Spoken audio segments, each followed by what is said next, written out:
get going, largely because this room has no windows, and it's going to get warm in here. So we're going to leave the doors open in the hopes that we get at least a little air circulation. So we may occasionally hear some science techie person wandering down the hall, flying on protons, stuff about which I know nothing.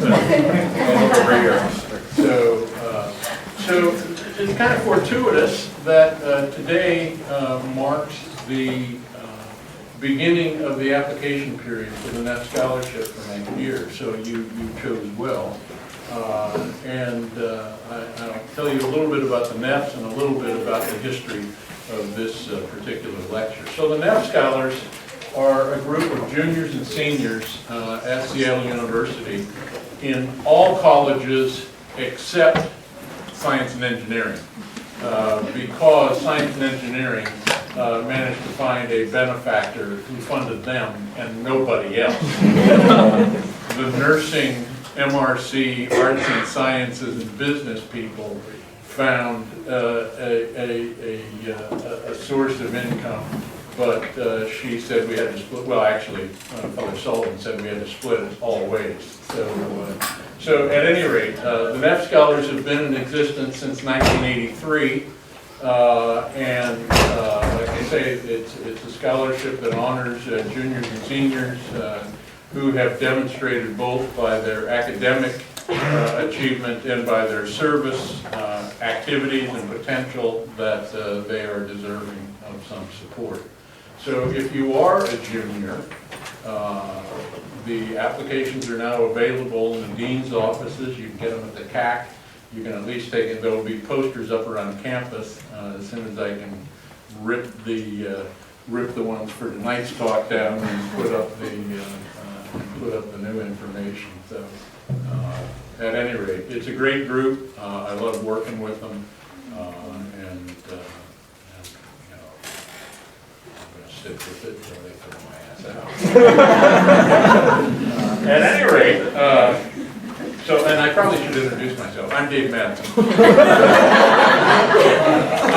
I was going to say, I don't think I really need much introduction because the president announced at the forum this afternoon that I was retiring. It's like, I mean, he's talking about, this. Are you? Yes. He was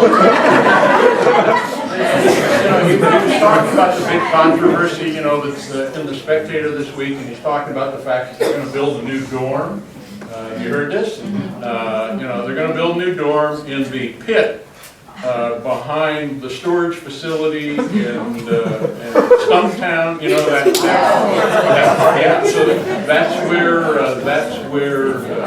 that's where the Red Hawk access is moving, and then they're going to have the floors of dorm rooms on top of the Red Hawk access, or something like that.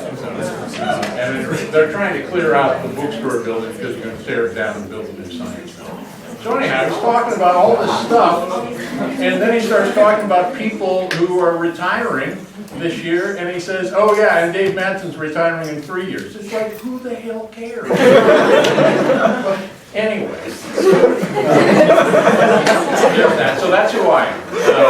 Now we're going to talk about who he is. Dr. Philippis, Dr. Joseph Nicholas, and I mentioned the Nicholas part because that's my son's first name. He's an assistant professor in the department with the longest name in the entire university, anthropology, sociology, and social work. Better known as ASSW, for good reason. Before he came to Seattle University, he was at Portland State. He was also at Hunter College in New York City, very, very famous institution for its social work program. He taught at Fordham University, which is a Jesuit university, both in Manhattan and in the Bronx in New York City. And he's been teaching for 10 years at both undergraduate and graduate level in the history of social welfare policy, political economy, family law and policy, human sexuality, queer families, social justice, and community organizing. Before he entered the academy, Dr. DeFilippis worked as a community organizer, so, you know, Obama, community organizer. Hey, the Republicans are getting desperate. You may get a call. So he worked as a community organizer for 15 years. For 6 years, he was the grants manager for the New York Foundation, which is a philanthropic organization that supports grassroots community organizing efforts in New York City. During that time, he worked as a welfare rights organizer, and he was advocating with and for low-income workers in New York City, losing a long battle against President Clinton's proposed welfare reforms in 1996. He then worked as the director of SAGE Queens, which is a nonprofit serving low-income LGBT senior citizens. In 2002, he founded Queers for Economic Justice, an award-winning, nationally recognized organization working with low-income, homeless, and/or immigrant LGBT people, where he served as the executive director for 7 years. His research agenda explores LGBT communities, with particular emphasis on queer activism and social movements, LGBT poverty issues, varied family formations, and marriage politics in neoliberal America. He's published numerous articles on a range of issues, including queer activism, LGBT poverty, marriage politics, and feminist research. He's the biracial son of 2 immigrants, was born and raised in New York City, and he has chosen the very staid topic and for his talk tonight, why I am against equality and not too keen about diversity either. In more academic terms, the limitations of contemporary liberal activism. So please join me in welcoming Dr. Joseph.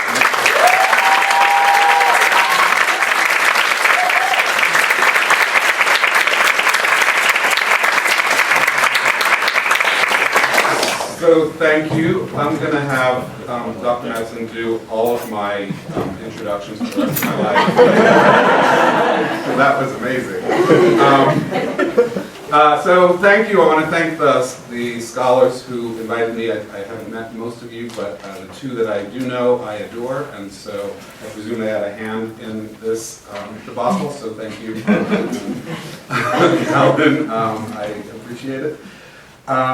It's very weird to be in your second term here and be asked to give your last lecture. I feel like you all know something that I don't know. So I feel like I'm getting the lifetime, like the Oscars, they give the lifetime award right before the guy dies. So a little bit it feels like that. But I'm excited. Write that intro. All right, so just a little bit you heard like my whole life story just now, so I will just say like the trajectory of my work really was about starting doing economic justice work, welfare rights work, and then moving into identity-based work, working in the queer community. And I'm going to be referencing that work in the queer community a lot, but I reference it. It's offered as an example of stuff that I see playing out in multiple social justice movements in this country right now. And before I start talking about that, I sort of want to situate it in like the history of social justice movements, which I'm going to try and do like in 30 seconds. But basically the first half of the 20th century, we saw social justice efforts in this country were really focused on class and economic-based work. We saw the creation of the 40-hour work week, the abolition of child labor, the New Deal, and unemployment insurance, and Social Security, and many other the rise of the labor union, right, which many argue led to the rise in the creation of the middle class. And so we have that going on for half a century. And then we get to the 50s and 60s, and we see a real shift into what folks talk about as identity politics. So rather than the politics of redistribution of the first half of the century, we get the politics of recognition and access based on different identity groups. The civil rights movement, obviously, LGBT folks, women's liberation, disability rights, immigrant rights. We see the creation of identity-based organizing. And so it is in that sort of larger context that I want to situate my comments tonight. I had the really interesting experience of working for a decade in an identity-based movement that was doing economic justice work. And so I feel like it offers me a unique perspective to sort of talk about the tension that exists between those different kinds of organizing. So I want to start by looking at, I just sort of briefly mentioned some of the accomplishments of this sort of redistribution-based social movements of the 20th century. I want to spend a few minutes looking at some of the accomplishments of the identity-based movements of the second half of the 20th century. I put together this very selective, not at all comprehensive list of what we've seen of the ways in which equality has been won legally in this country by women, people of color, LGBT folks, people with disabilities. Do I plan on explaining some of them, but I don't know if I should. So I'll just mention a few, right? So we have in 1963 the Equal Pay Act, where employers must give equal pay to men and women for performing the same job duties regardless of race or color or national origin or sex. We have the Civil Rights Act outlawing discrimination in public accommodations, the Voting Rights Act that nullified laws and practices preventing minorities from voting. We get the Immigration and Nationality Act, right, which does away with the idea of allowing people into the country based on national origin, which is really code for race, and we switch to preference visa categories based on immigrant skills and family relationships. We have the 1968 Civil Rights Act outlawing discrimination in housing. We have Title IX in education that provides equal access to educational programs for men and women. We have 1973 abortion rights, the Roe versus Wade. We have the Vocational Rehabilitation Act that bars discrimination against disabled folks. Leading to 1990, we have Congress passing Americans with Disability Act. 1994, we get the creation of hate crimes, protecting or adding enhanced penalties to folks who commit violence based on the victim's perceived race, color, religion, national origin, ethnicity, or gender. And then in 2009, after much lobbying, we get gender identity, sexual orientation, disability added to that in the Matthew Shepard, James Byrd Hate Crimes Prevention Act. 2011, we get the end of Don't Ask, Don't Tell. 2015, we get the end of the ban on same-sex relationships. Right. So these are just some of the highlights. I chose some of the national laws. There are more national laws. There are many more state and local laws. And I offer them as examples of sort of the kind of equality-based activism that has dominated the last 5 decades. And so what I'd like to do now is talk about some of the other things that transpired during those same 50 years. The legal victories for equality have often not translated into material gains. The economic reality in this country is not much better than it was 50 years ago, and in many ways it's much worse than it was 50 years ago. We've seen 4 decades of neoliberal policies wreak economic havoc in our country. So back in the 1950s, right, which is sort of when I began the timeline, taxes from U.S. corporations paid about 35% of the federal government's revenues. Today, corporate profits are at an all-time high, and they pay 7% of the budget. In 1980, CEO pay was 44 times their average worker's pay. By 2013, the CEO pay is now 331 times their average worker's pay. Today, the top 10% has twice the amount of wealth as the bottom 90% combined. Twice the amount of wealth as the bottom 90%. We've seen a complete decline of labor unions. 50 years ago, Nearly a third of US workers belong to a union. Today it's less than 1 in 10. In 2014, we had a record 47 million Americans. Nearly 1 in 6 Americans lived below the poverty line, which I argue is, and many people argue, is way too low anyway. It defines a family of 4 as making over $23,900 a year as not in poverty, right? So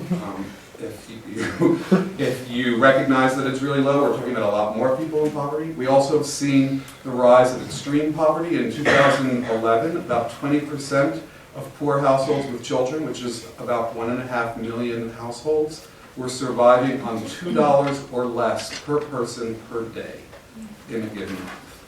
Right? But how does this play out for the groups that have been working really hard on achieving equality, right? Women, people of color, LGBT folks, people with disabilities. Not so great. So for women, we still have an enormous pay-wage gap. Women working full-time are getting 79 cents per every dollar paid to their male counterparts. Poverty rates for women are at historically high levels. They are substantially higher than poverty rates for men. More than 1 in 7 women, nearly 18.5 million women, lived in poverty in 2014, more than 1 in 5 children, which is more than 15.5 million, lived in poverty in 2014, and half of all poor children lived in families headed by women. For people of color, we know that black poverty rates back in 1959 were about 55%. They fell to 27.2% in 2013, due partly to greater civil rights protections and opportunities in the labor market that they didn't have in the 1950s. Although, it's important to note the majority of that change took place between 1959 and 1967, right, is when the majority of those poverty rates dropped. Since then, they have not dropped. What we know is that economic deprivation is closely tied to racial inequality, so poverty rates for Latinos, for African Americans, for Native Americans, for Southeast Asians, currently range between 23 and 38%, as opposed to 10% for white folks. For people with disabilities, who've also made a lot of legal progress in the last 50 years, the poverty rates for working age people with disabilities is nearly 2.5 times higher than that for people without disabilities. Half of all working age adults who experience at least a year of poverty have a disability, and those who experience multiple years of poverty, 2/3 of them have a disability. We also know that people with disabilities are much more likely to experience material hardships such as food insecurity, inability to pay rent, mortgage, utilities, not being able to get needed medical care, than people without disabilities who make the exact same income that they do. And finally, the other group I want to talk about is LGBT folks. You know, despite the sort of media depiction that we're all fabulous and living very fashionable lifestyles and have no kids and double incomes, the reality is actually really different, and a lot of my work argues that it's a hidden epidemic in this country. A growing body of research has shown that the LGBT community faces higher poverty rates than their heterosexual cisgendered peers, and we see this in every segment of the LGBT community, right? So lesbian couples, transgender folks, queer people of color, immigrants, LGBT youth, LGBT and senior citizens, they're facing poverty rates that I would argue are at epidemic level. So, poverty as one measure, it's not looking so great. But there are other ways in which divestment and privatization has really left our communities in dire shape. We've seen public support for poor folks dismantled under welfare reform of 1996. It ended a 50-year commitment we had to the poor. Prior to welfare reform, cash assistance reached 68% of poor households who needed it, and today 26% of poor households who qualify for TANF actually receive help. Fewer than 10 out of every 100 families. In most states, the value of a TANF check has dropped by 20% since 1996, and since welfare reform is when we've seen this rise of extreme poverty that I mentioned before. The most pronounced rise of extreme poverty has been for black families who have experienced a 183% increase in extreme poverty. We've also seen a 132% increase for Latinos, and even a 110% increase for white families. So we know that people of color are more likely to live in neighborhoods and places with very high poverty rates, often for reasons related to systemic discrimination. They face employment discrimination, they bear the brunts of policies that have led to mass incarceration, which I want to talk about for a minute here. Right? During the past three decades, we've seen the US prison population explode from 300,000 to more than 2 million. The majority due to the increase in nonviolent drug convictions, giving us the title of the most incarcerating nation on the planet. We know that people of color are disproportionately targeted by the criminal justice system, and they experience bias at every step of their interaction, right? Starting with surveillance, to arrests, to trial, to sentencing, to parole.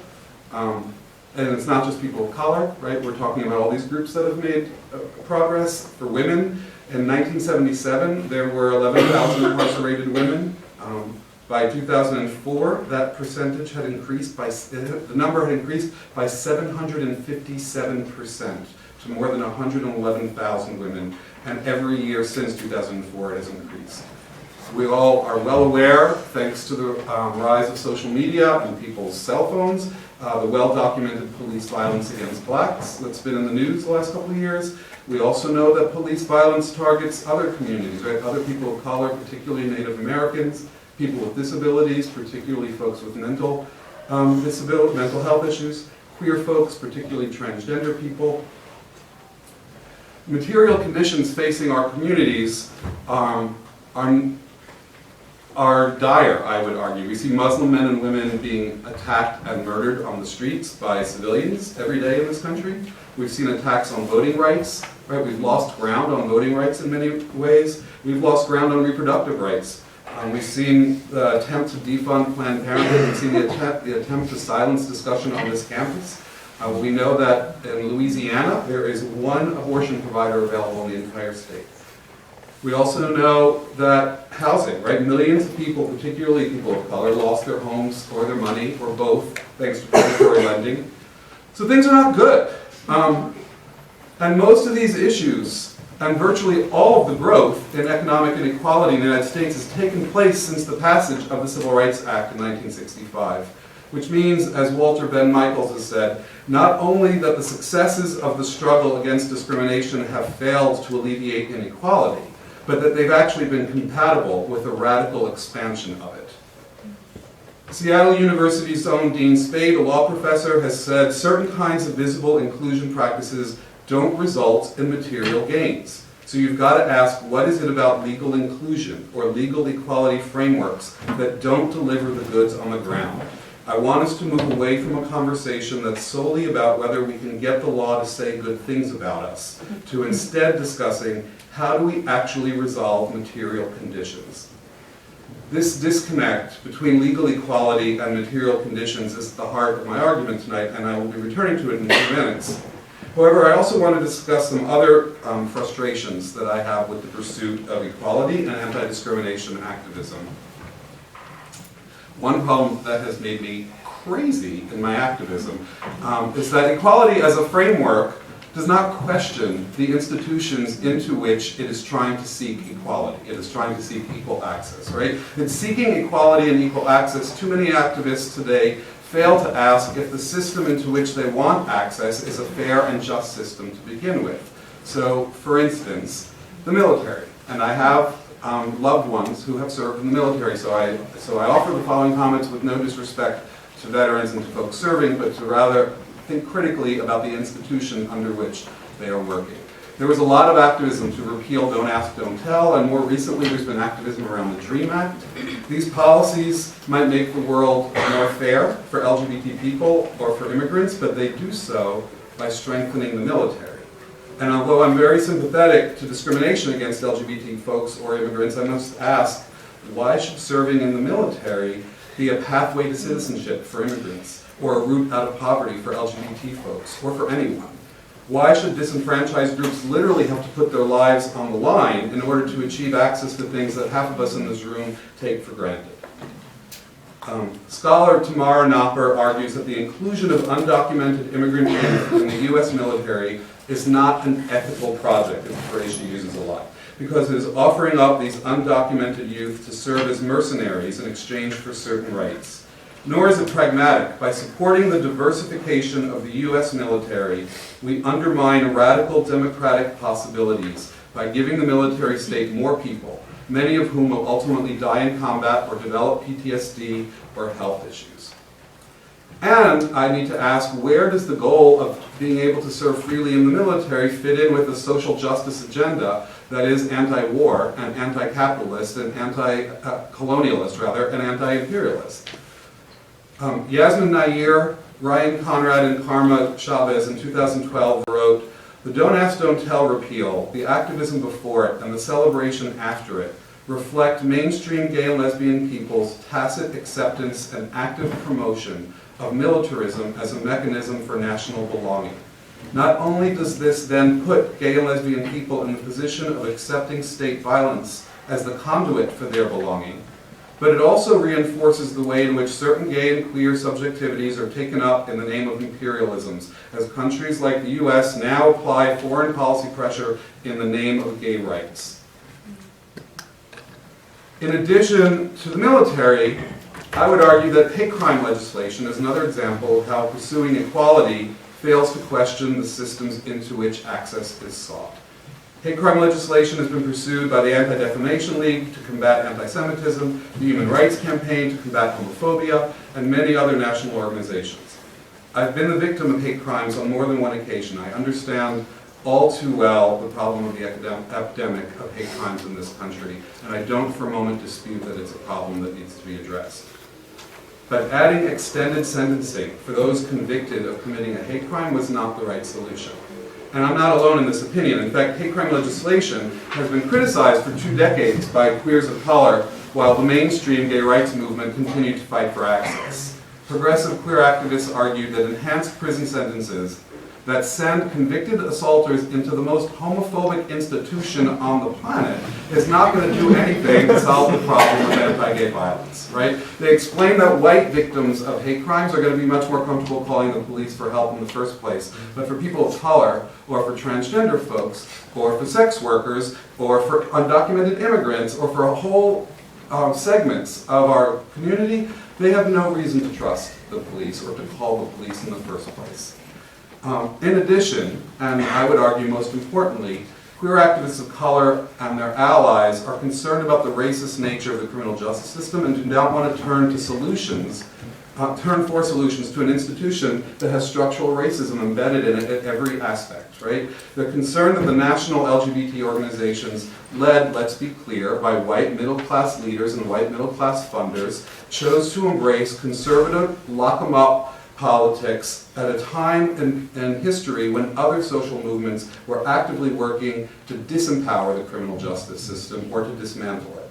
Right? And these critiques have created tensions for those queer groups that aren't marching in lockstep with the politics of the national organizations. For one example, in 2009, at the end of my tenure at Queers for Economic Justice, 5 organizations in New York, the Audre Lorde Project, Fierce, the Peter Tichinio Youth Project, QEJ where I work, and the Sylvia Rivera Law Project, all groups, that I should note, who work closely with transgender communities, took a public stand against a bill that amended the state hate crimes law to include gender identity and protect transgender folks. And their opposition, our opposition, was grounded in the belief that turning to a racist criminal justice system was not the solution to hate crimes. And then these 5 organizations were criticized in the press for a long time by white transgender leaders for being transphobic, despite the fact that 3 of those organizations were led by transgender people of color. Right, so who gets to tell their story? Who gets to determine the politics? My friend Kenyon Farrow, who's a black HIV activist, discussed these types of equality efforts with me, and he said they raised the issue of, are we talking about getting rights to help with assimilation into systems that are violent and destructive and problematic? I think that the equality framework is the least critical form of activism because it takes the world as it is and just demands access to it. It's also the most egregious because it's an uncritical framework that presumes that it's possible to be politically or legally equal. And I don't think that it is possible, not under capitalism. So let's talk about equality under capitalism, shall we? Because I think he raises an important point. I would argue that because I agree with him that equality is an uncritical framework, it is actually very compatible with capitalism and with neoliberal policy. Hold on a second, it's a long quote. All right, so back in 1994, the openly gay Pulitzer Prize-winning playwright Tony Kushner, who wrote Angels in America, famously said, "It's entirely conceivable that we will one day live miserably in a thoroughly ravaged world in which lesbians and gay men can marry and serve openly in the army, and that's it. Capitalism, after all, can absorb a lot. Poverty, war, alienation, environmental destruction, colonialism, unequal development, boom-bust cycles, private property, individualism, commodity fetishism, the fetishization of the body, the fetishization of violence, guns, drugs, child abuse, underfunded and bad education, itself a form of child abuse. These things are key to the successful functioning of the free market. Homophobia is not. The system could certainly accommodate demands for equal rights for homosexuals without any danger to itself." Only a decade later, his predictions coming true. In 2003, American Studies scholar Lisa Dugan was already noting how neoliberal politicians and corporations had moved in the direction of diversity. Right, so she cites the Clinton administration's efforts to recruit racial minorities and women into high levels of government, George Bush's more token gestures at the same thing. Dugan observed how the rhetoric of neoliberal politics had moved away from the culture wars, those of you old enough to remember the culture wars in the 1980s, right, that we had moved away from them and instead towards multiculturalism that was compatible with the global aspirations of US business interests.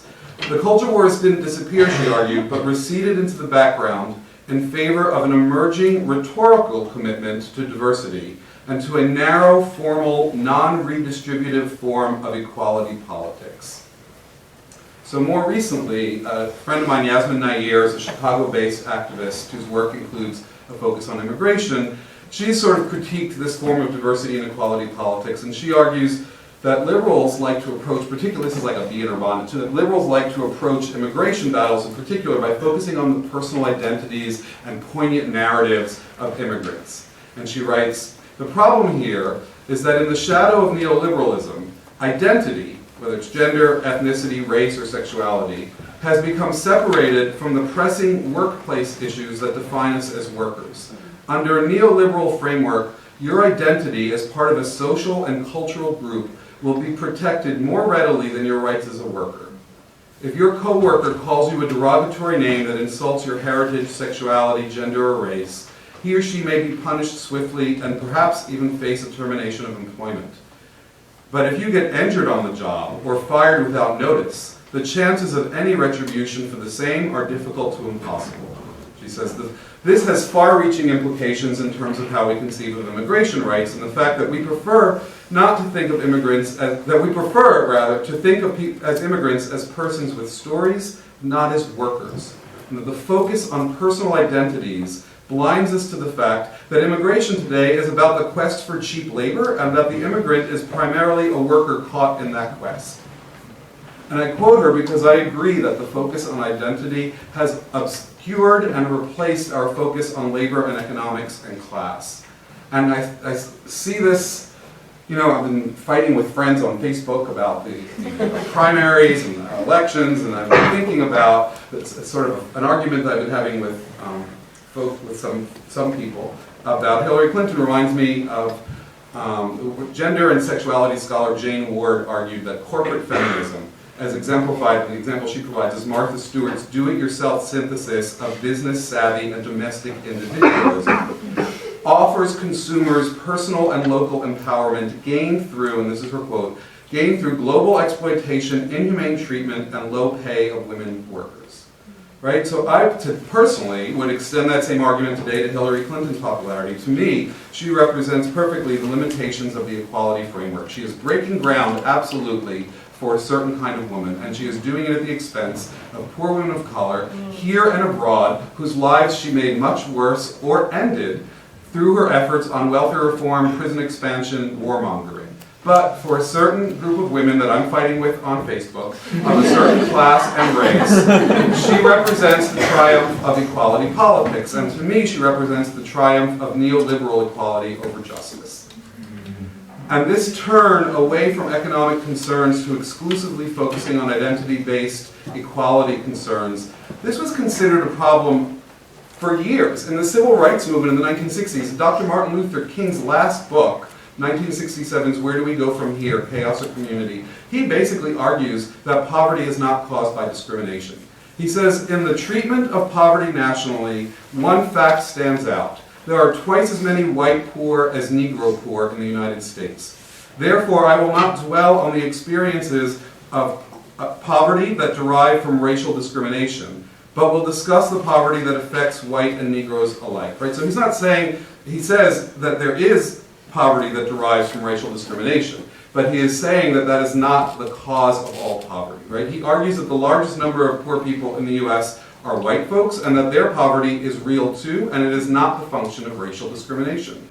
And I would argue that the poverty of black people, and all people of color, and women, and people with disabilities, and queer people is absolutely exacerbated by the discrimination they experience based upon their identities. Prejudice, discrimination, sexism, racism, they play an important role in determining which people are going to benefit in our society, who's going to get rich, and who's going to get poor. And that's a real problem, and attempts to remedy that kind of discrimination, I think, are absolutely correct. But it is also important to keep in mind that prejudice and discrimination are not what create the categories of rich and poor in the first place. Right? That is capitalism. And particularly in its last 30 years, in its neoliberal form, it's neoliberalism that makes people rich or poor. And we need to focus on the economic system of this country in which wealth is concentrated in the hands of the few. At the end of his life, Dr. King was saying that legal equality was not enough, that he was calling for a focus on economic redistribution, and I would argue it's not a coincidence that it was during this phase of his politics that he was assassinated. Right? That there is, to a certain extent, an ability for this country's structure to incorporate anti-discrimination politics much more easily than it can incorporate radical economic restructuring, and so he had to die for that. Now, I don't want anyone to mistake me for these white, straight leftists who are so dismissive of identity politics. I know I've just been acting like one for the last 15 minutes, but I spent 15 years of my life working in identity politics organizations, at queer organizations, and I know a few and I teach policy, and I like teaching policy, so I know a few things about the limitations of class politics. Right? Class politics alone did not help people of color or women or queer folks who were excluded for many years from the important benefits of labor unions, of the New Deal. Right? They were shut out of those benefits. In addition, the old left had a terrible track record of either blindly ignoring or actively perpetuating issues of discrimination and identity-based oppression. Poverty has decreased, though not a lot, but it has decreased among people of color because of civil rights laws.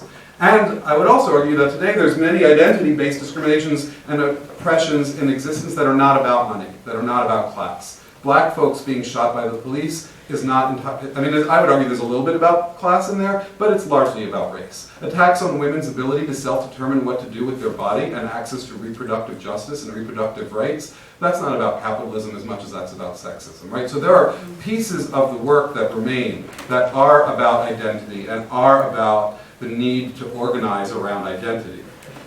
And some important work is happening to it, right? I'm a big supporter of Black Lives Matter. I think it's a great example. But I also think that there are important limitations to identity-based politics, and some of them are related to the pursuit of equality, as I've been talking about, but some of them are also related to this issue of diversity, which I want to expand upon now, because everybody likes diversity. Everyone in the country is in favor of diversity. Even conservatives and racists are in favor of diversity, right? So, not that conservatives and racists are the same thing, that's why they're two separate words. All right, so,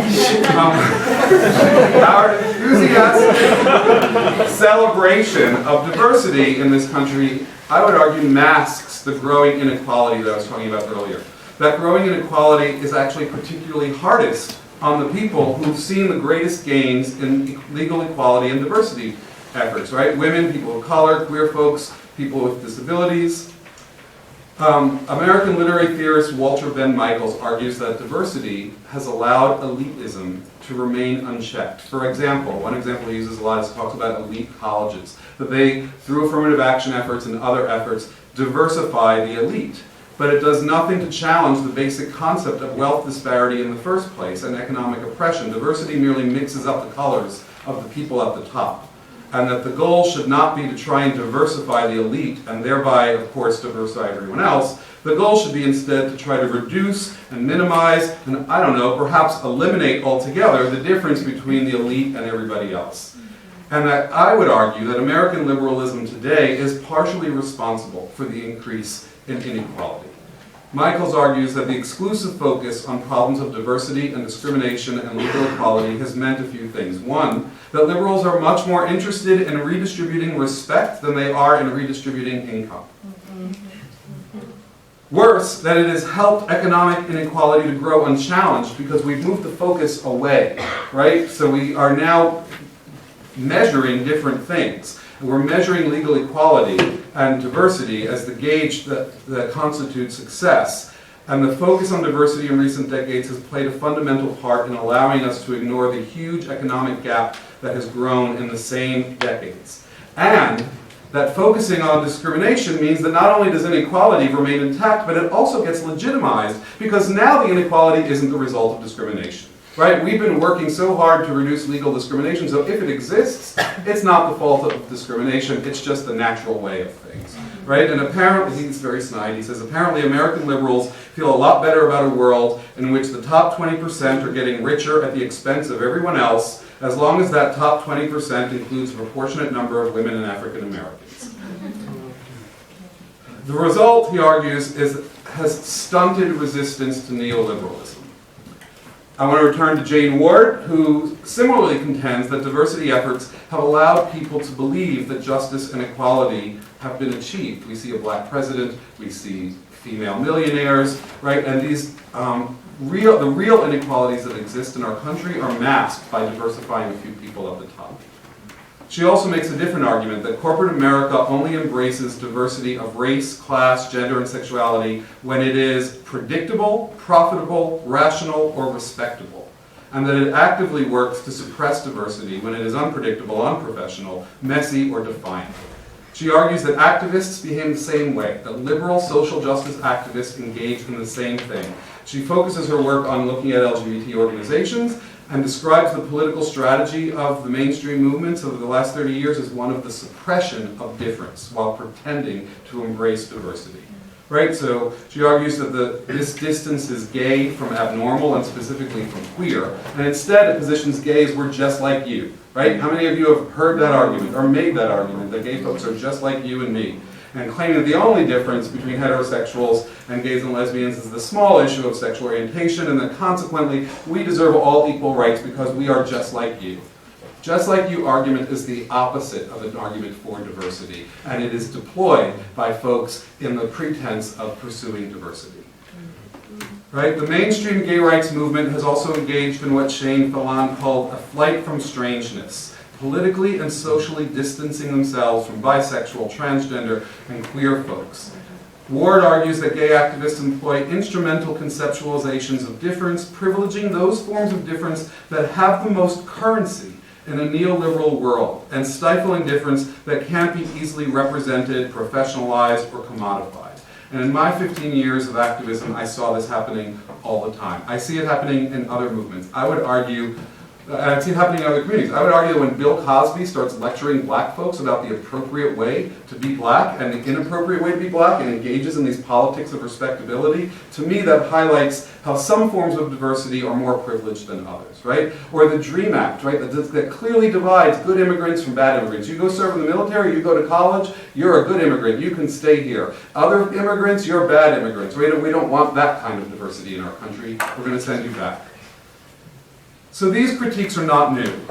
Countless people, starting with feminists of color, have called for an intersectional approach to social justice, one that looks at multiple forms of identity, race, gender, sexual orientation, ability, etc., and class. They recognize the need to address economic inequality, as well as identity-based forms of discrimination. And in theory, this is great. I draw from intersectionality theory in my writing all the time. It was the basis for my activism in New York and the organization that I helped start. And in practice, this is also great sometimes. I know some amazing organizations that use an intersectional lens to fight for both redistributive and recognition-based forms of social justice, right? Economic and identity-based work. However, I would argue that more often than not, contemporary liberal activists fail to do the real work required by intersectional politics, even when they claim that they're engaged in intersectional politics. Too often, intersectionality is manifested in a way that treats poverty, for instance, as an identity that just needs to be treated with more respect. We call it classism against poor people. Right? So for 30 years we have the gap between the rich and the poor growing, and we've been urged to respect people's identities as if the problem of poverty would be solved if we were just less classist against the poor and made our organizing activities and our social events more welcoming and inclusive for poor people. I certainly think our organizing events and social activities should be more inclusive for poor people. But in this framework, it is our attitude towards the poor and not their poverty that requires remedy. Right? Walter Ben Michaels argues, and I agree, that celebrating the diversity of American life has become the American left's way of accepting the poverty of poor people, of accepting inequality. But the thing is, the problem here, is that poor people don't want to contribute to this kind of diversity. They want to stop being poor and actually reduce that contribution to diversity. Right? Poverty is not just another identity that needs respect, it's also a material condition that needs to be alleviated. And that can't happen by merely fighting classism and being more respectful and inclusive of poor people. This has to happen by actually fighting to reduce economic inequality and fighting to end poverty. So I get lots of folks when I talk about this, lots of students, some of whom are here, some who I adore, who say to me, why can't we do both? Why are you framing this as one or the other? Why can't we fight against discrimination based upon identity and also fight to combat poverty and work to improve the material conditions of people's lives? And in theory, I totally agree. And in practice, we just don't. Partially, this is because resources and time actually are limited and people do prioritize their battles every single day. And it should be noted that most of the people who say to me, Joseph, we can do both, aren't doing both. They're doing anti-discrimination work. They're doing equality-based work. They're doing work around diversity. They are not doing economic justice work. And so, great, I'm happy to hear we can do both. So when's that going to happen? Like, that's not a rhetorical question. I say, like, tell me when you're going to do it. But I also think that there's a bigger issue, and it's not just the lack of energy to do both. The bigger issue for me, the thing that I'm most concerned about, is that in practice, we pursue cultural and identity politics of recognition that actually set back the politics of redistribution, and which further a neoliberal agenda. We can see this starting back in 1965 with the Immigration Act, which in effect replaced the explicit racism of the Immigration Act of 1924 with essentially neoliberal criteria.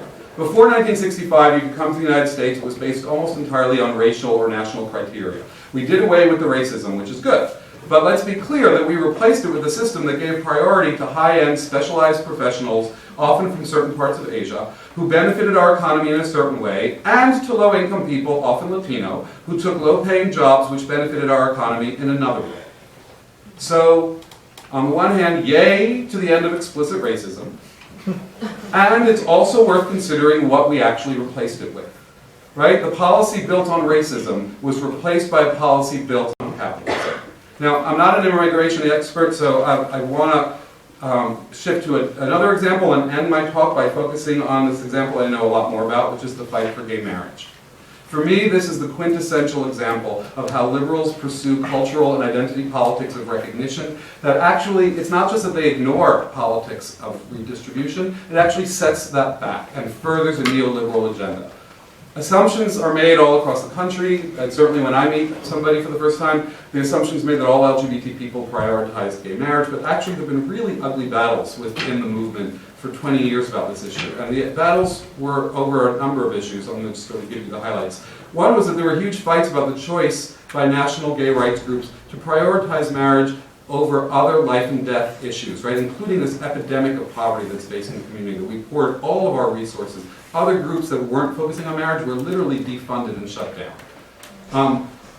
There also were fights about the idea that we were going to continue to privilege couples as the only legitimate family. We were just going to expand which couples had access to that, right? We're going to let gay and lesbian couples in, but it still means that all other forms of family are excluded, right? Marriage comes with hundreds of legal and economic benefits that protect families, but 25% of American households are structured around a married couple with kids.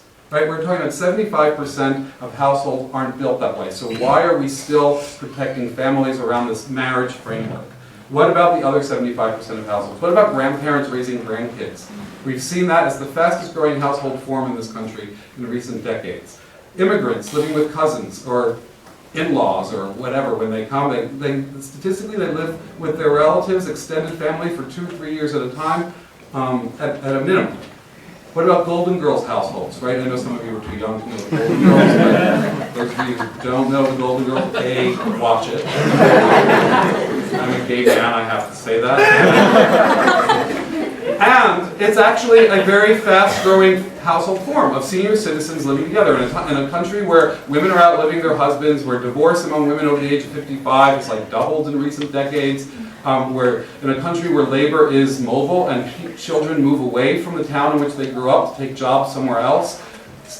Old women move in together at increasing rates, right? There are all kinds of family structures that people live in. What about single folks? My friend Terry Bogus says, why do I have to win the dating lottery in order to get some basic rights? Right? What about single folks? But then so there are all these battles that were taking place. But then the last one that I want to mention is the one that I and many others that I learned this argument from argue moves forward, really proactively moves forward in the neoliberal agenda, which is this idea that marriage is privatization of caregiving. Right, so let me ask you all a question. Just raise your hands. How many of you know someone who is taking in an aging parent right now, or having to find money to put them into an assisted living or nursing home? So hold your hands up. Okay. How many of you have either been the person who needed help or was the person who offered help after surgery, and they send you home after like 10 minutes after you're out of surgery, and then you got to recuperate at home, and someone has to take care of you? Who's been in that position? Great. And how many of you know someone who has a child under the age of 5 and is struggling to figure out what to do with them until kindergarten starts? Who's going to provide childcare? Right? So in this country, the solution to all 3 of those problems is your family. In other countries, the solution to those problems is the government, is society, is community. Right? That we have home health care workers who actually get paid and do things. We have universal child care. We have systems in place so that it's not the requirement of the family to do so. And so many of us have been arguing that marriage is a form of privatizing caregiving. Lisa Dugan argues that marriage aims to privatize social services by shifting the costs of support for the ill, the young, the elderly, and dependent away from the social safety net and onto private households. Women are encouraged to marry to gain access to higher men's wages and benefits, while taking up the slack for lost social services with unpaid labor at home. Right, so marriage equality perpetuates the notion that families should be responsible for caring for us, not the government, and thus privatizes caregiving. It functions completely in the service of a neoliberal agenda of small government. So, where do we go from here? I always feel so self-important to talk about that, but I tried to end this without actually doing that. I was like, I'll just critique everything and walk away. People don't like that, so I learned that the hard way. So I have to say where I think we go from here. So I would argue, that we need to be doing recognition-based work. I'm not one of those white lefties who says it's all gonad politics to do that. We need to be focused on the real issue of class, right? I think that identity-based issues are real too.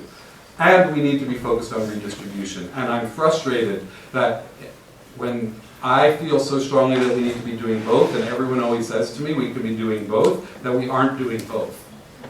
Right? And I would argue that most of the people in this room aren't doing both. That most of the good activists in this room, not all of you, and I don't know half of you, so maybe I'm completely wrong, but just going to go out on a limb and take a wild guess that most of you operate from a place of focusing on equality and and ending discrimination. And that's great. And it's not enough, right? I would argue we have to pursue both of those things in a way that's more than lip service. And we can't continue to pursue equality and recognition without examining whether it actually brings justice. Right? When equality alone is the goal, as was the case with the military, with hate crimes, with marriage, it can work against justice. And social movements focused on the equality framework support a neoliberal system that is fundamentally opposed to the redistributive and progressive values of other social justice movements and frameworks. Neoliberalism has led to the absorption of emancipatory claims towards economic, social, political revolution, and instead funneled it into this equality-based liberalism that actively supports neoliberalism with its destructive economic and military policies. So I always go back to, one of the people I always go back to is Bell Hooks, who talks about this framework of margin to center. Right? So she centers the experiences of people at the margins and says that that's where we need to be building a social justice movement from, and that in doing so, it by necessity incorporates a critique of capitalism into a critique of sexism and racism. She argues that we must prioritize the needs of people experiencing multiple oppressions and not just seek equality that is easiest for the good immigrants or the white gays or the rich women, but in fact to be working for justice when equality is sufficient for some but not for others, right? And that equality can't be the end goal if it's unjust systems that you're seeking equality into. So, and when even when the system is a good system, I would question if legal equality is enough. Does it provide the improvement to material conditions in people's lives? Bell Hooks argues, and many others argue, that if you center the folks at the margins, the folks who are the most oppressed, and come up with a social justice agenda that will provide them with justice, that everyone else will benefit too. Everyone above them benefits too, but it doesn't work the other way around. And so my last comment is that my great fear as a teacher here, I've only taught 3 classes here so far, and I'm madly in love with my students, as all of the faculty here can tell you, because I say it all the time. But my fear as I've met them and talked with them, and they're brilliant, and they're thoughtful, and they're kind, and that's really inspiring to me. But what is frustrating to me is that I see 30 years of neoliberal policies constricting the ability of activists to imagine or dream bigger than the narrow confines of current equality-based liberalism. We can do better than legal victories that amount to symbolic victories. We can dream bigger. Thank you.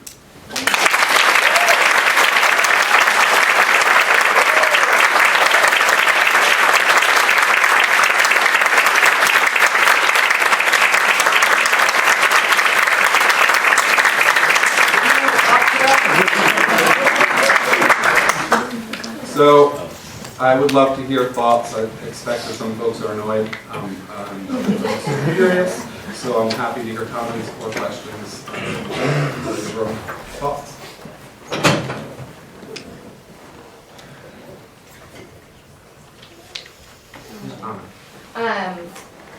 I'm Anna. I don't know if that's something I should do. Sorry.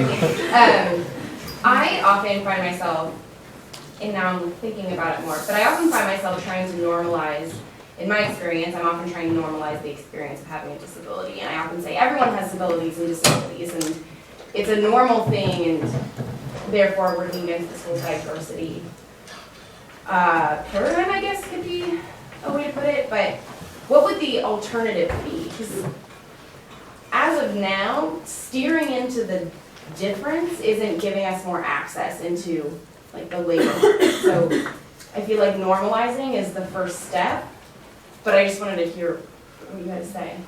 Well, you know, I certainly have seen in the LGBT community and in queer activism normalizing as a central strategy, and I think it has failed many people and really helped other people, right? So for folks whose gender identity and race and class aligns with traditional ideas of normal, saying we're just like you works. But for large segments of the community, normalizing didn't help them, right? Because they're not just like you. And so it's a false, and people know it, right? Like people, straight folks know, like, there's a difference, right? And it's about how I have sex, it's about how I have an Oscar party, it's about many things. I'm not just like you. And I would argue it's a self-loathing argument. I don't want to be just like you. Like, I'm totally fine being me, right? So, I don't know. So I don't know an alternative, but I feel like I returned to bell hooks. She would say, center the folks at the margins, not the ones at the margins who look most like the ones in the middle. I don't know what other folks think about that. I kind of feel like if we focus overly on the people who are the most disadvantaged, people who haven't yet had the chance to essentially fall into disadvantage get ignored. So as we're lifting up people from the so-called very bottom, we're letting others fall to the wayside because we're over-focusing on a very specific group of people. I understand that, and I disagree. I think, so I quoted Dean Spade, who teaches here in the law school, and one of the ways he sort of talks about the similar politics to bell hooks of, he talks about trickle-up social justice, that if you start at the bottom, that it actually will benefit folks. That if you are concerned about a rich white lesbian's ability to keep her children, and you solve, which is a real problem, right? And if you solve that problem, it won't trickle down to the black lesbian butch's ability to keep her children. But if you focus on the black butch dyke ability to keep her children, or an undocumented queer immigrant's ability to keep her children, it will trickle up, and the professional white lesbian will benefit from whatever policy we create, right? That there is a way that justice trickles up, but it doesn't trickle down. And I firmly believe that. I'm not part of the SU community, but I've known Joseph for a long time, and we came into our politics in a similar place a long time ago. Wait, no, the first experience of us coming to politics together was you lecturing me about Cyndi Lauper's Girls Just Want to Have Fun being sexist.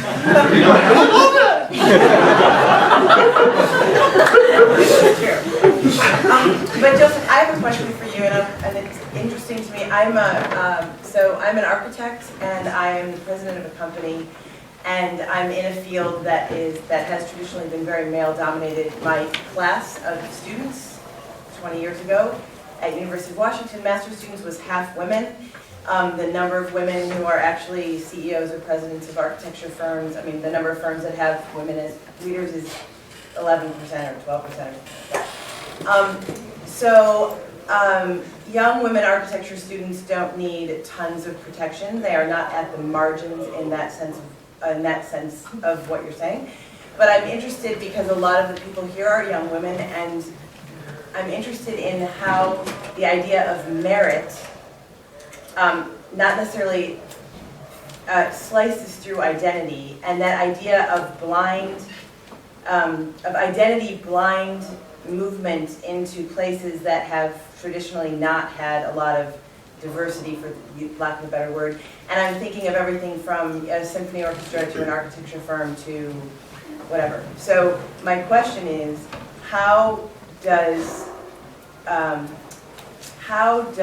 a focus on skill and merit and intelligence and initiative happen at edges where that's very hard to pull out of those groups and into that? And is that the same kind of identity politics that you're talking about, or is that something else? Well, I quoted a lot.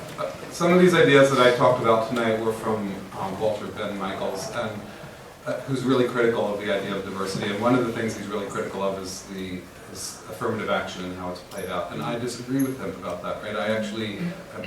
I see the limitations of affirmative action, and I wish more liberal activists would recognize the limitations of it. But I think it's powerful and important, right? And it's one of the ways that we inch towards a world of meritocracy, but I don't think that it's even possible to talk about merit right now when there are so many structural obstacles for women, for people of color, for many communities, right? That meritocracy assumes a level playing field, and a level playing field doesn't exist. So I don't know how to think about meritocracy until we've done some more work, right? To me, that's a concept that exists in another world that we don't live in.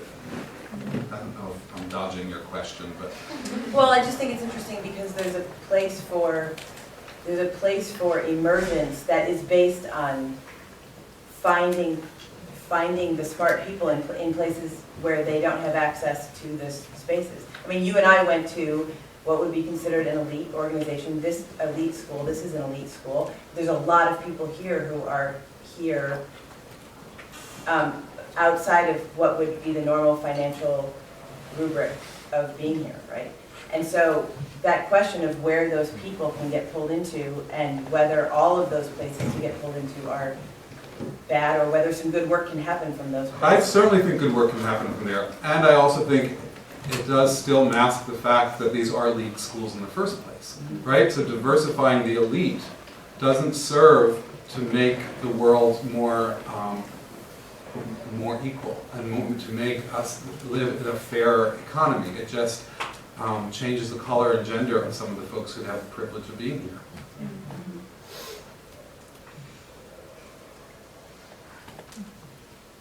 I don't know. I think that's all I got. What do other folks think? This is a different question, but I'll follow on. I'm Jen, and hello.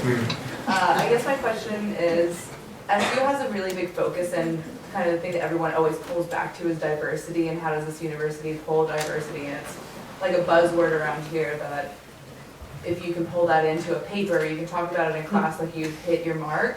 And it's interesting in a way. And how do we, I guess, kind of switch that conversation into a way that's looking at it this other side, like looking at it from a neoliberalism, because that's not something that just rolls off the tongue. And a lot of people don't know what it is and how it's such a dynamic thing in all of our lives and how it really kind of runs how we live. So I guess I'm wondering, how do we bring this up into a conversation and kind of move away from this diversity aspect on our campus specifically, not going to like change the world, but baby steps? So I would love to hear from other teachers in the room. I know there's a lot of teachers here that I respect. I'd love to hear their answers to that question. For me, I think neoliberalism doesn't roll off the tongue. We are deliberately uneducated about it, right? The media doesn't talk about it. We're not trained up to think about economics, to think about these things. And I also think that the average person understands neoliberalism even if they don't have the language for it, right? That there are ways to talk about the defunding of social services that people understand. And there are ways to talk about our infrastructure rotting and ways to talk. When I talk about marriage as a form of privatization, I get people's eyes roll back in there. They have no idea what I'm talking about. I say raise your hands if you have to provide care for an aging parent. People understand what I'm talking about, right? The argument that it is the privatization of caregiving, that it is letting the government off the hook from providing services that we have to provide for ourselves, people get that, right? So I think a little bit it's about tapping people's lived experiences, that they understand what's going on in the world around them, even if they don't have the education to put the right lingo to it. But I would love to hear from other faculty about how you address this, or your thoughts on that question, because I think it's a good question. How do you move away from a certain rhetoric and a certain discourse when it's completely dominant and another one's completely invisible? I come up here and I rant for a half hour, but what do other folks do?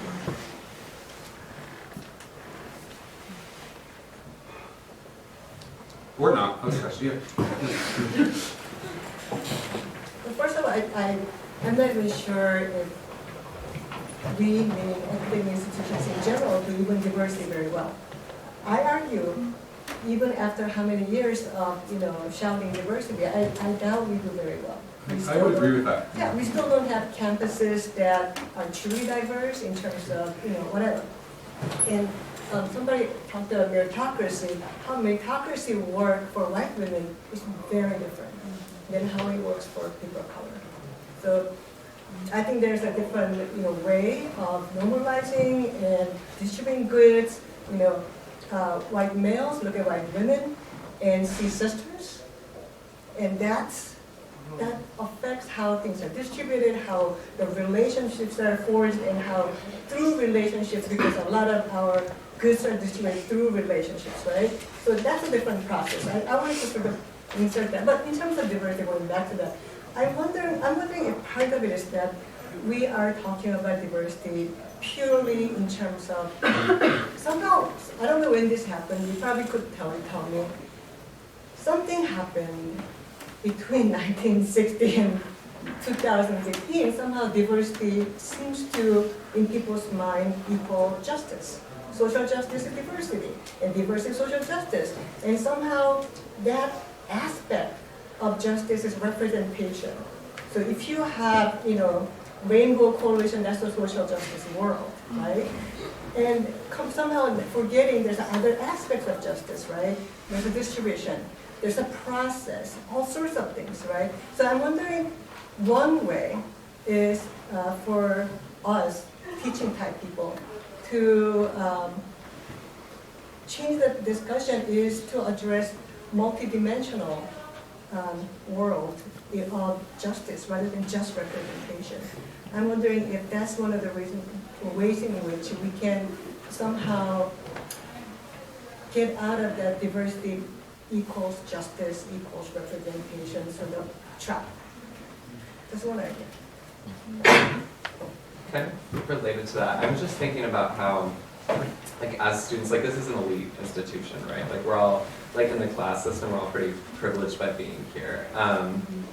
And so, but it's difficult to be on a campus that still has egregious diversity issues and, like, live here and, like, but then also, like, how do we hold that and, like, try to make this a place that's survivable, but then also, like, be concerned about the fact that we're benefiting from, like, an unjust class system. I don't know what you think about that. No, I think it's a really good point, right? And I think one of the problems with diversity is that it ends up happening in half-ass ways, right, as you were saying, and it ends up leaving folks who sometimes end up feeling tokenized, right, having to survive in a dominant culture that pretends that it's diverse, when in fact it's leaving people out there, whether it's about disability or trans folks or people of color, right, like that, or immigrants, whatever it is, that women can't talk about reproductive justice on this campus, like that there are ways in which we bring people in and say, oh, you're here, so now we're diverse, and then we, abandon them, right? So the work of diversity absolutely hasn't been done, and achieving it still isn't the same thing as social justice, right? And even if we did live in on campus where all of those groups felt better and were treated better and didn't live with the daily hostility, which is a real thing, right? That I think that the white left doesn't get, and that one of their failures is to not recognize the hostility and the oppression that groups still experience right now. But ending that isn't going to change the fact that this is still an elite institution and that poor folks can't come here unless they get a scholarship, right? That it is by definition an unequal, unjust institution, as all institutions of elite institutions of higher education are. So I know that's not much of an answer, except I'm trying to sort of agree and validate your experience. But I don't have a remedy. So I see a lot of social work majors in the room. I'm a social work major. You got here a year later than I could take one of your classes. If you got here a year earlier, great. But, so I see a lot of social work majors in the room, and those who aren't social work majors are interested in moving forward and embodying social justice in their work, and a lot of that in social service kind of ways. But a lot of the opportunities available to us as entry-level people or as people who are looking for professional development right out of college are immediately playing into neoliberal agendas like the nonprofit industrial complex and things like that. The nonprofit industrial complex in general, but social work in particular. Let's talk about its role as the handmaiden of neoliberalism, right? Like there's a lot of ways that I have entered a field that I despise in many regards, and that I love and have deep passion for in other regards, and it's a really difficult tension to negotiate because we effectively serve to prevent revolution and real change, right? We give people just enough so that they don't revolt. That's one of our functions, right? We do some good things too, right? But one of our functions is to keep society stable by giving people just enough to prevent them from revolting and having real change. So, I'm just spreading joy all over the place. Is there a question there that's shattering your ambitions? What the hell do we do with that? And how do we work in that with the training that we're given and in ways that are actually empowering of people and not disempowering? And I don't know, I'm looking at the job opportunities that are available to me after I leave, and I'm like in a ridiculous amount of debt for being here. The jobs that will pay me enough to pay rent and also pay back my student loans are not the jobs that are going to be dismantling.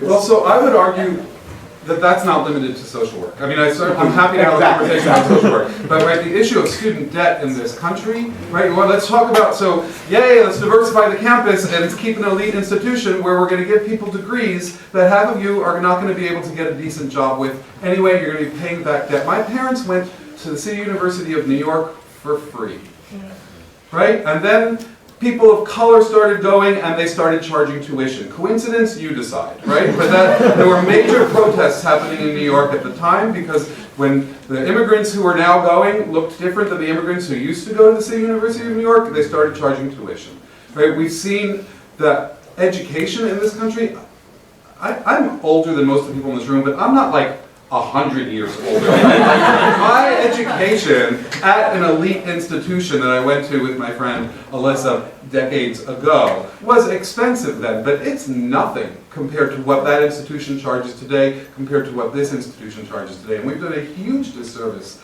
to your generation, right? And that's not about social work. That's about, let's talk about economic justice, right? That we can diversify this campus all we want. All of those diverse people are graduating with a shitload of debt that they don't got to figure out what to do with now. Because how are you going to get a minimum? How are you going to get a job, an entry-level job that pays back your student debt and your rent? Like, we should be organized. We should be protesting about this, right? We shouldn't be like arguing over what the respectful term is for somebody. Like, that's important too. But being able to pay your rent, also important. How did that get sidelined altogether? I'm now just ranting, right? When you were talking about diversification at the top, and like I think I can understand how that can lead to passivity and other movements for like economic justice. But at the same time, like within the institutions that we like live in and like work in, like isn't that still important to bring those voices forward? Like, and how do you not get to that level of like pacifying a different movement while still also diversifying the voices who are like real change makers within the institutions that we're currently living in? I think the problem is that often the voices that we allow access to the top are voices that are disconnected from the communities that they're meant to be the face of. Right? Look at Clarence Thomas on the Supreme Court. I would argue look at Hillary Clinton, right? I look at, I don't know, to go back to this issue of representation. I watch the gays on TV. I don't want to be the gays on Modern Family. I don't even want to be in the room with them if they were at a party. Like, I think that who gets granted access to the top, I believe in affirmative action in part because I believe that it inspires hope and change for other folks. I also think it's a little misleading because not everyone's going to get in. So there's a problem with that. But being able to see yourself reflected in a position of power or success or comfort even, I do think opens the imagination for us in our lives.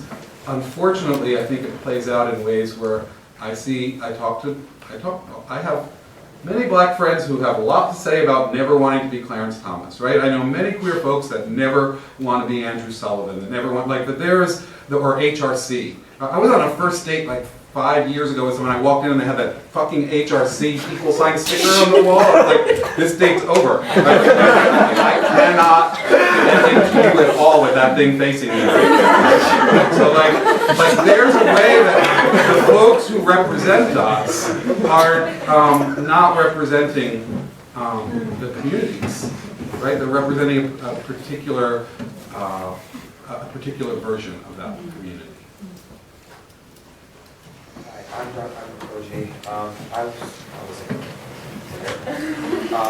I was just wondering, sort of, we're talking about like the limitations of like contemporary social activism, and I think here on campus that there's been a very large shift from my identity, identifying from a place like Hawaii where I was very strongly rooted in this sort of Japanese identity, but then coming onto this campus and then being identified as a person of color, and I think I struggle with that a lot because like it seems to invalidate or equate my experiences as a Japanese person to other people of color. And so I guess since we're talking about like social activism, I have a question sort of about like the institution we're working within, specifically like education. And we talk a lot about like these buzzwords like diversity or intersectionality and like what that really means. And I get scared to share this sometimes with people on campus, but like I work in investing, and there's a sort of an immediate reaction that people, especially like people who aren't necessarily within the business school, there's a certain reaction that's present.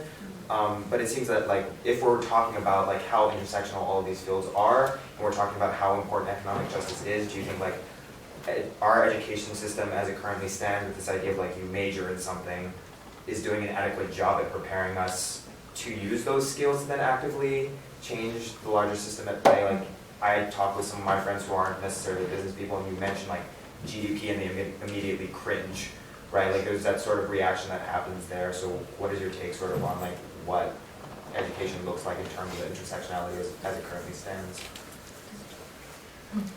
So I don't know what people actually study in business school. I know, I have ideas, but I don't actually know. I know that there are economists, right, who study business who I trust and who I like. I don't think that what you study has to mean that you're against social justice. That said, Wall Street, I would argue, is one of the biggest problems facing us today, right? And you being a really nice guy studying business doesn't change the institution into which there's a good chance you're going to enter, right? And so the same way I can be critical of social work and say like there can be great folks trying to do great things operating or about the military or about the police, right? Like there's lots of good, well-intentioned people. When you enter an institution that is doing real damage, your ability as an individual and a really nice guy ultimately is irrelevant if the system you're working within is constructed to do damage. So maybe that's not the answer you wanted to hear, but I think it's more complicated, right, than the reaction you described getting from other folks, but I also understand the reaction. Well, I'm very sympathetic to that reaction. In fact, I agree oftentimes with the reaction. I feel myself very strongly like not liking the institution that I choose to work within, and my personal values definitely conflict with that in a variety of ways. But I guess my question was more tailored towards the idea that like we, like education overall, sort of, we like to preach about intersectionality and don't actually show that as a value within the overall education system in general. Does that make sense? Like, I'm not sure I've ever heard intersectionality applied to being supportive of business majors. I don't. Or not specifically of business majors, because I'm not only business, I'm psychology as well. And so there's, I really like this idea of like intersectional education, in that like when we're talking about social justice, we're not only talking about the ways in which diversity on a campus is valued or the ways in which like people are treated and like the social interactions, but also like economic justice. But do you think like the education system overall does an adequate job at preparing us to do so? Or do you think that the way in which like certain majors stand, like it prepares some to work very specifically within like a certain capitalistic structure? I think education is important, really, really important. I come from a family of educators, and I also think some of the most amazing activists and organizers I know have no formal education whatsoever. So a little bit, I think the issue is a bit of a distraction. Like I hope you're all getting good training here to do social justice work and to do economic justice work, but you don't need training here to know how to do that, right? Folks have figured it out. Poor folks movements, communities of color, undocumented immigrants who have no formal education at all are doing some amazing organizing in this country, and you don't need my answer to be yes to your question in order to go into the world and do social change work. And I hope the answer is yes.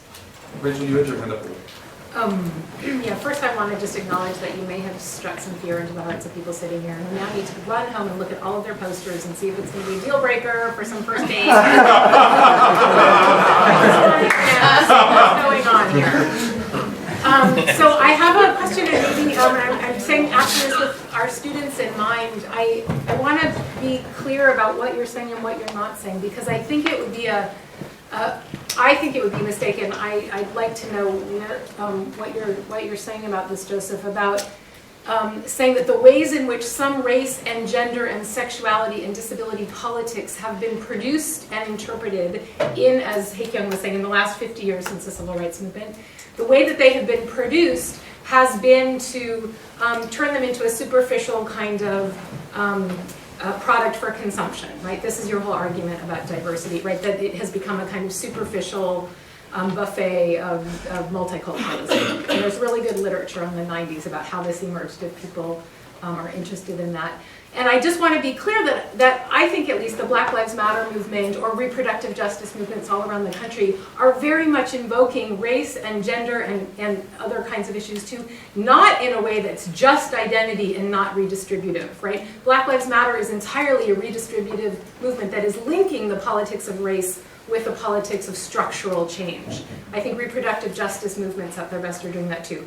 And so I would hate for people to walk away thinking something that you're not saying, or maybe if you are saying, so I definitely, that it not be an either or, that these distinctions not be reified. I thank you. Thank you for raising that and for giving me the chance to clarify, because I certainly have seen in the LGBT movement, a lot of my research was about documenting how there's in fact radical queer groups doing very different work than the mainstream LGBT organizations. They're doing redistributive and a recognition-based work. And I see similar things in the 21st century, this idea of siloed social justice organizing that we saw in the 70s and 80s and 90s. I see it really changing. I see the tensions, to get to Rachel's point, like the tensions between reproductive rights and reproductive justice are very similar to tensions that I was engaged in LGBT work. I see the difference between immigration rights and immigration justice,